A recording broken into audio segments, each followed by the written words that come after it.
Hello, my name is Lacey Brown, and this is my ANTH 278 final project. I will be discussing incarceration, police violence, and other forms of inequality regarding people of color. During this 10-week course, we have learned about the different ways that science was used to justify racial stereotypes and inequalities. I would like to look at the ways in which past historical science has influenced the ways racism is seen in today's society. The first reference that I would like to present is from week 1 of our class, a clip from our first documentary. If you need a refresher on the documentary, I have inserted a hyperlink. Feel free to watch that now. In this documentary, Joseph Grave, who is a geneticist, stated that the average person on the street thinks that race consists of differences in physical appearance. They also think that from looking at a person's physical appearance that they can find out or know subtle things about them. Race is not a level of biological division that we find in anatomically modern humans. There are no subspecies in the human beings that live today. They go on to explain how this is very shocking to a great number of people. Most people believe that they can receive a large amount of knowledge about you just by your appearance. We learn that this is simply not true. Further on in this documentary, students conducted a DNA test resulting in them being more biologically similar to people of color or to people of other races than their own. This is scientific fact, that race is not based in science, but it is shocking that most people do not know that race is a social concept that has been created and changed over time. In fact, many people believe that race is scientifically proven. This is due to the extensive, fictional, racist scientific work that was done in the 1800s to prove a hierarchy of race. In this documentary, Melvin Oliver, a sociologist, explains this social concept of race. Race in itself means nothing. The markers of race, skin color, hair, texture, and things that we identify as racial markers mean nothing unless they are given social meaning. This is specifically what I would like to explore in this final project, how past wrongdoings and findings of scientists that we have learned about in this course and their work has affected or created the social concept of race that we know today, and how this has influenced current policies, laws, life chances, and/or quality of life. Paul Broca is the first scientist that I would like to discuss.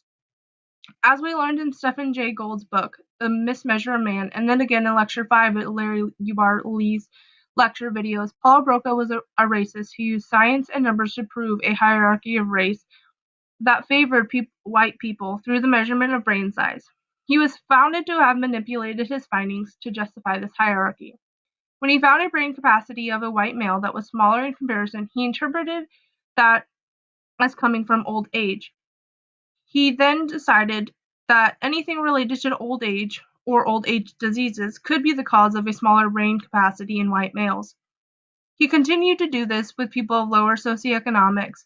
He was constantly changing the criteria of what made a brain intelligent or not. My point in bringing this up is that this is our history. Many of the scientists that we learned about in class were scientists who developed scientific facts that we still base our knowledge on today. For instance, if you Google Paul Broca or any of the other scientists that we have discussed in this course, the very first thing that pops up is not that he was a racist or that he spent countless years trying to discredit or prove other races inferior, but instead that he was a surgeon who was closely associated with the development of modern physical anthropology in France, and whose study of brain lesions contributed significantly to understanding the origins of aphasia. This is praise and achievement for his work. In most of the pages that Google brought up, it is explaining his contribution to the scientific world. It is not discussing the ways that he was a founded father in the race hierarchy and is not known for his mass discrediting to other races, but instead for his study of brain lesions. The work of scientists like Paul Broca have a huge influence of people in that time. Findings in intelligence ranking became a tool of racial prejudice. Teachers, preachers, and everyday workers began to read and preach the findings of scientific racism. Reginald, Horsman, in Race and Manifest Destiny, The Origins of American Racial Anglo-Saxonism, studies the origins of racism and explains that the nation's ideology in 1850 was the reason white superiority became a wide-known fact. Horsman explains that those scientific findings were widespread and even average uneducated people were able to learn about the race hierarchy. He explains that one did not have to read obscure books to know that Caucasians were innately superior. This is the beginning of how racism that we know today was created. First, it was proven by scientists of high regard, and then those findings were given to the public. In the 1800s, it began to be common knowledge that it was scientifically proven that whites were superior to all other races. Those people that then taught their children this fact, and so on and so forth. Racism is not something that humans are born with, but is something that is taught. Generations of people were taught in some way or another that whites were superior. Today, white people fear being called racist. It is culturally unacceptable to be hateful towards other races, and yet racism still exists. Now, this is a large jump from the 1800s to 2008, but I believe that the superiority that whites have in their privilege and the way that they think about themselves is relevant to the findings that were produced and circulated in the 1800s by scientists like Paul Broca. There became a proven idea that there was a racial hierarchy, and we still see that hierarchy being played out in today's society, always benefiting white people and putting down people of color. For instance, I have provided multiple news articles that show how people of color's quality of life, work life, and social life have been affected by this racial hierarchy that was created in the 1800s. The first one is called Ex-Facebook Manager, Black Staffers Face Discrimination and Exclusion. This explains how a former Facebook manager has accused the company of failing its black employees, saying that there was widespread discrimination and exclusion, and that the social network is based against its black users. The next one is one that we have read in class: minorities more likely to experience mortgage lending discrimination.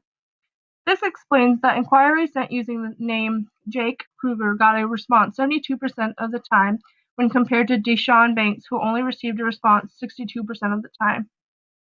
Loan officers also sent fewer follow-up emails to inquiries from African American sounding names.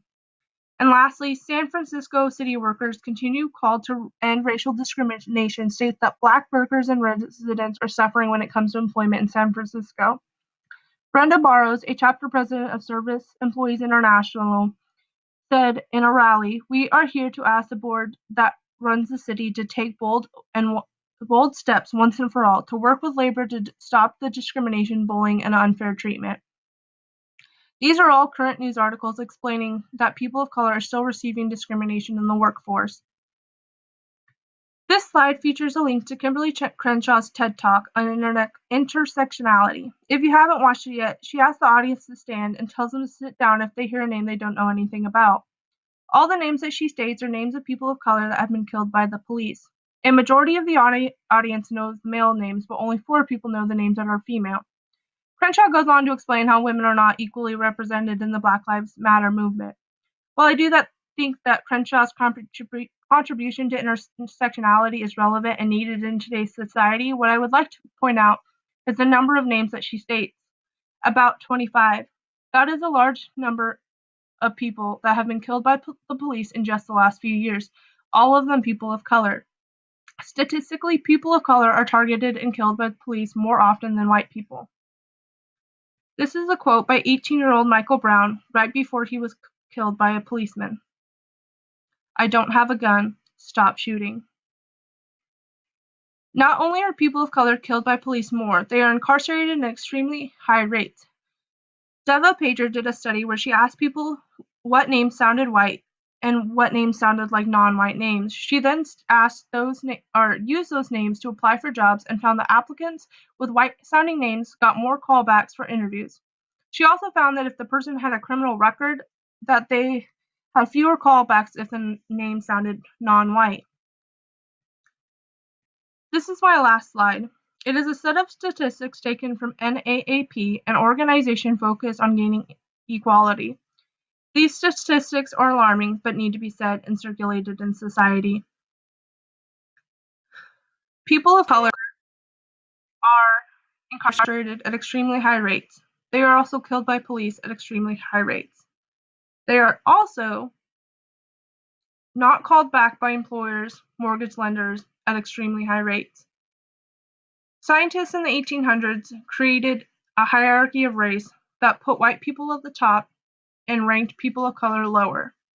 This has followed us into our society today and is still being played out. I believe that we need to look back at